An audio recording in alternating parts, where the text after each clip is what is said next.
राम राम जी। लाल किताब को जब हम पढ़ते हैं तो इस संसार को चलाने की जो शक्ति है, पालन करता, यह सूर्य को माना गया है। वैसे तो साइंस भी इसे मानती है और इंसान की उत्पत्ति हम सभी जानते हैं वानरों से हुई है, साइंस भी इसे मानती है। और सूर्य के कारक माने जाते हैं वानर, जो हमें जंगलों में दिखाई देते हैं वानर, है ना। और अगर हम सूर्य ग्रह की बात करें तो आत्मा जो है वह सूर्य है, ढांचा हमारे शरीर का सूर्य है, उसको चलाने वाली श्वासें वह बृहस्पति की मानी गई हैं, और मंगल उसका सहायक जो बुध की नसों में दौड़ता है और शरीर को हरकत करवाने के लिए फिर केतु कार्य करता है। तो यह सब जो चीजें हैं ना, यह सब मिलकर काम करती हैं। अगर हम कहें कि कोई एक ग्रह विशेष तौर पर हमारे लिए कोई खास काम कर रहा है तो ऐसा नहीं है, ना ही ऐसा कभी हो सकता है।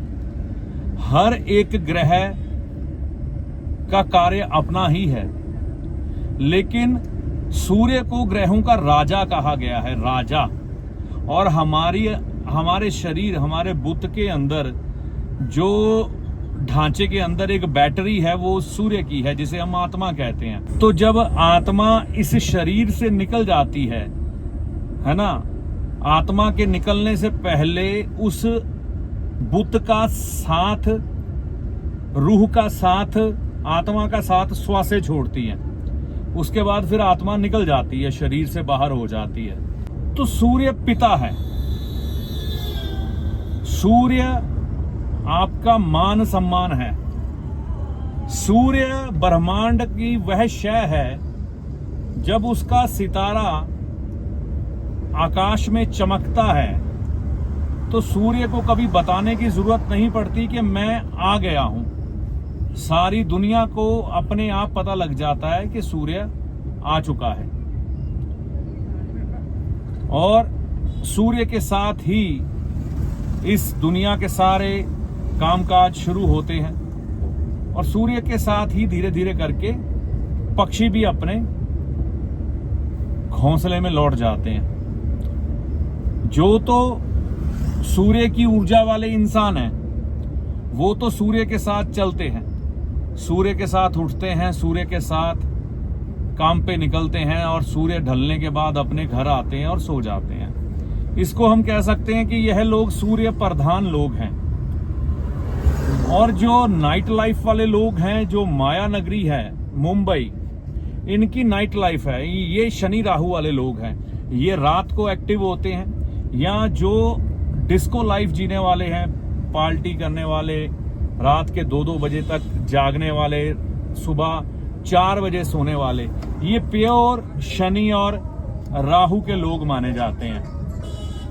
इन लोगों के पास इसमें कोई भी दो राय नहीं है कि पैसे की कोई कमी नहीं होती। इन लोगों के पास पैसा भरपूर पाया जाता है, इसमें कोई दो राय नहीं है कि इन लोगों के पास पैसा हो सकता है, और अगर नहीं है तो आ जाता है। लेकिन इन लोगों की जिंदगी में सुकून नहीं आता कभी भी। इन लोगों की जिंदगी में सुकून नहीं आता, इन लोगों की जिंदगी में कभी स्थिरता नहीं आती। इन लोगों को हमेशा ये बह रहेगा कि आज नहीं तो कल इनकी यह सल्तनत तबाह हो जाएगी, और होती भी है। बहुत ही कम लोग हैं शनि राहु की ऊर्जा वाले जो लंबे समय तक टिके रहते हैं। आप आज के बच्चों को देखो, इतने टैलेंटेड कैसे हो रहे हैं। मतलब छोटे छोटे बच्चे आप किसी डांस शो में देखो, पढ़ाई में देखो, अगर पहले कोई बच्चा 80%, 90% या 75% नंबर ले आता था ना, तो उसको अव्वल माना जाता था, ये तो बहुत बढ़िया परफॉर्मेंस दे गया। और आज के बच्चे 99.9, 98, 99, मतलब हद हो गई, इतनी इंटेलिजेंसी। तो यहां पर एक चीज को हमने समझना है कि रट्टा मारना, किसी चीज की कॉपी करना, किसी चीज को समझना और उस ज्ञान को पढ़ना, इस चीज में फर्क है। मैं ये नहीं कह रहा कि जिन बच्चों के 98% मार्क्स आते हैं, 99 आते हैं, वो लोग मेहनत नहीं करते। वो हद से ज्यादा मेहनत करते हैं, बहुत मेहनती होते हैं। लेकिन आज के समय में ज्ञान की परिभाषा बदल चुकी है। आज आप ये नहीं कह सकते कि अगर कोई बच्चा बहुत अच्छे अंक ले आया है तो उसे जिंदगी में सफलता की गारंटी हो गई है। ऐसा नहीं है। लेकिन पहले ऐसा होता था, गारंटी हो जाती थी। पहले हमारे पास प्रैक्टिकल ज्ञान बहुत मिल जाता था, घर में, स्कूल में, समाज में। आजकल प्रैक्टिकल ज्ञान कम है, किताबी ज्ञान ज्यादा है, क्योंकि पढ़ाई थोड़ी प्रोफेशनलिज्म में चली गई है। तो यहां पर हमें यह समझना है कि सूर्य आपके जिंदगी में वह कठिन अनुशासन और ज्ञान है जिसके बगैर आप स्थिर नहीं रह सकते, आप प्रकाशित नहीं हो सकते, आपका प्रकाशन नहीं हो पाएगा। आप थोड़ी देर के लिए चमकेंगे, उसके बाद आप अंधकार में खो जाएंगे। आज के समय में ज्यादा कामयाब लोग वही हैं जो शनि राहु के साथ मिल नहीं पाए। शनि राहु हमेशा ऐसी कोशिश करते हैं कि जो लोग सूर्य के स्वभाव के मालिक हैं, बृहस्पति मंगल के स्वभाव के मालिक हैं, बहुत बहुत अच्छी आदतों के मालिक हैं, यह उनको उठने नहीं देते।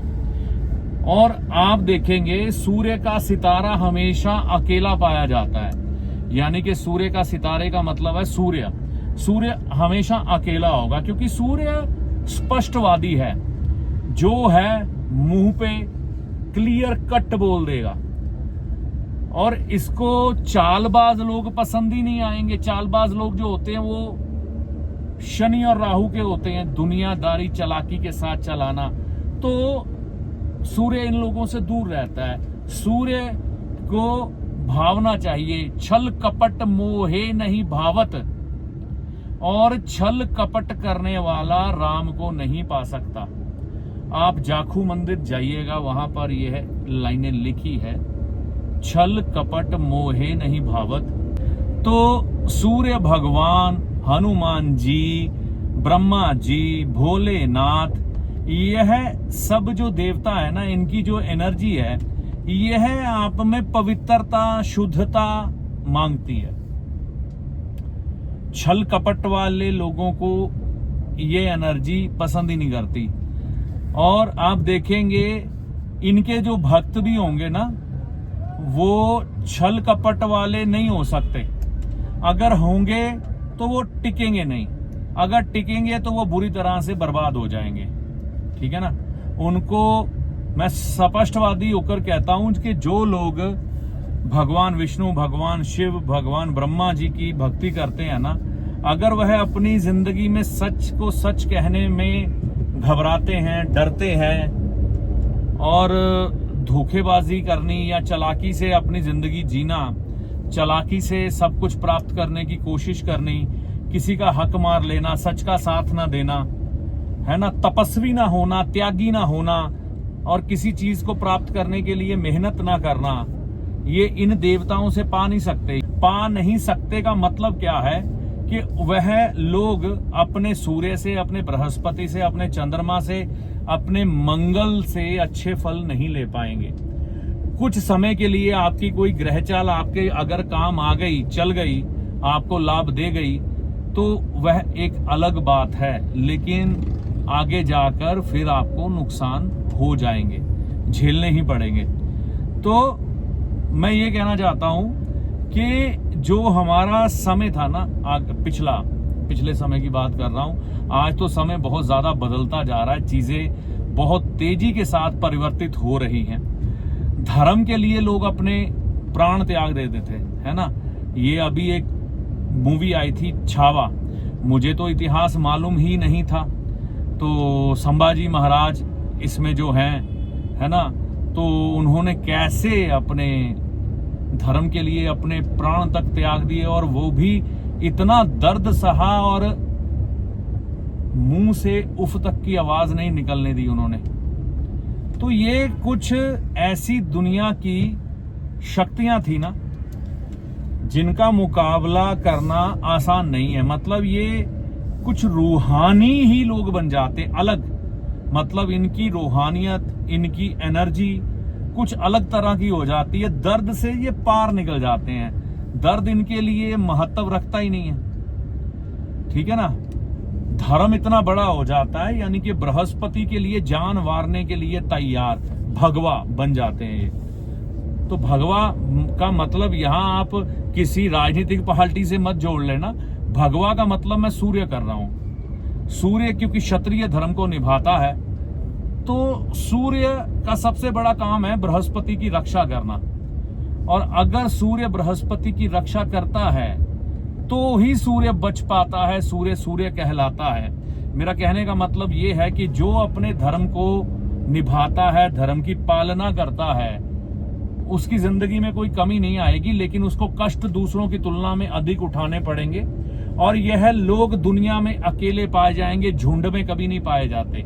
इनके रिश्तेदार इनसे रूठ जाएंगे, क्योंकि अगर कोई रिश्तेदार गलत हुआ, ये मुंह पर उसको पटक से उसको बोल देंगे तू गलत है, ठीक है ना। जिसके कारण लोग इनको कम पसंद करेंगे, परिवार में लोग इनको कम पसंद करेंगे, अपनी फैमिली में ही बीवी बच्चे, क्योंकि ये हर समय अनुशासन का पाठ पढ़ाते रहेंगे। इनमें आदत होगी ये गलत है, ये ठीक है, ऐसा करो, ऐसा मत करो, यह तुमको करना चाहिए, यह नहीं करना चाहिए। और ये खुद अपने लिए कभी भी, सूर्य अच्छे वाला जो होता है ना इंसान, अपने उसके कपड़े फटे होते हैं। जिसका सूर्य अच्छा होता है ना, उसके अपने कपड़े फटे होते हैं। और जिस बच्चे का सूर्य अच्छा होता है, उसके बाप के कपड़े फटे होते हैं, क्योंकि वह अपने लिए खराब कपड़े या फटे कपड़े पहनकर अपने बच्चे की जिंदगी बना देता है। तो यहाँ पर हमारे कई बार ज्योतिषी विद्वान कहेंगे कि आपका शुक्र खराब है, आप फटे हुए कपड़े पहन रहे हो। लेकिन इसका एक और पहलू, एक और दृष्टिकोण भी है कि अगर उसके बाप के कपड़े फटे हैं, उसका शुक्र खराब है, वो एक अलग बात है। लेकिन उसका केतु कितना बढ़िया कर रहा है वो, मतलब वो अपने केतु को किसी बुलंदी पर लेके जा रहा है। तो कहने का मतलब है कि जीवन में हम जब किसी भी प्रकार का तप करने की कोशिश करते हैं, वह तप चाहे शुक्र खराब हो जा रहा है या कुछ और हो रहा है, लेकिन उसके बदले में हमें बहुत कुछ मिलता है। तो जो त्यागी होता है, जीवन में कुछ त्याग करता है, जीवन में कुछ तप करता है, तपस्वी बनता है, वह ही अच्छे सूर्य वाला कहलाता है। जरूरी नहीं है कि उसका सूर्य बहुत ही बढ़िया हो, एक लगन में ही हो तो अच्छा है। मैं कहता हूं सूर्य भाव नंबर 7 वाले, इतने अनुशासन वाले लोग मैंने देखे हैं ना, उन्होंने अपनी फैमिलियों में बच्चे खड़े कर दिए, उनको कुछ बना के छोड़ा, लेकिन हम उनका कहेंगे सूर्य खराब है। ये सोचना पड़ता है। देखिए, ज्योतिष रत्न पहनाना, हवन यज्ञ कराना, या फिर किसी तरह से जादूगरी दिखाने की कोशिश करना ज्योतिष में, यह ज्योतिष ना कभी था ना कभी है। ग्रहों की समझ होना, ग्रहों को समझना, ग्रह क्या करते हैं आपके जीवन में, इसकी गहराई में उतरना, और फिर उसके बाद क्या रिजल्ट निकलता है आपके जीवन में, यह सामने आता है, ठीक है ना। और जिसका सूर्य अच्छा हो ना, वो जीवन में हार्डवर्क करने वाला होगा। वो हो ही नहीं सकता कि देर से जगे, वो हमेशा सूर्य उदय होते ही उठ जाएगा जिसका सूर्य अच्छा होगा। क्योंकि उसकी अंदर की अग्नि जो होती है ना, सूर्य की होती है, वह जैसे ही सूर्य आकाश में आएगा, उसके अंदर उसका अपना सूर्य एक्टिव हो जाएगा, अग्नि जल पड़ेगी, उसकी आंखें खुल जाएगी।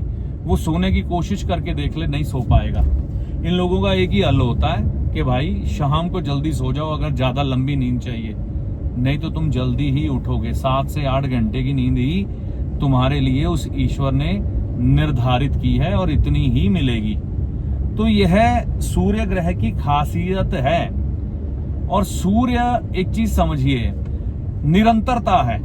अगर आपको जिंदगी में कुछ भी पाना है ना, कई लोग ये सोचते हैं कि हमको राहु दे देगा, हमको शनि दे देगा, हमको केतु दे देगा, तो ये गलत सोच के आप मालिक हो। अगर ये ग्रह देंगे तो आपको कुछ समय के लिए देंगे, टेम्परेली। अगर आपको निरंतर चाहिए तो आपको सूर्य की चाल को अपनाना पड़ेगा। सूर्य की चाल ये है कि तुम्हारी दुकान पे ग्राहक आए या ना आए, तुम्हारी दुकान का शटर सुबह 8 बजे खुल जाना चाहिए, 9 बजे खुल जाना चाहिए, जो समय निर्धारित कर लिया है। तो एक निरंतरता किसी भी कार्य में, अगर मैं पतला होने की कोशिश करूंगा तो मैं रोज उसके लिए प्रयास करूंगा। ये नहीं कि मैं एक दिन कोई व्यायाम करूंगा, 2 दिन रेस्ट करूंगा, ऐसा नहीं चलेगा। ठीक है ना, मुझको निरंतरता चाहिए।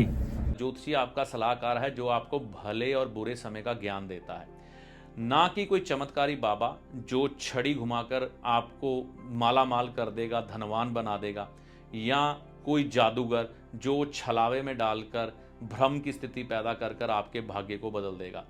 तो ज्योतिषी को हमेशा सलाहकार के रूप में देखें, ना कि चमत्कारी बाबा या जादूगर के रूप में। ऐसा नहीं होता।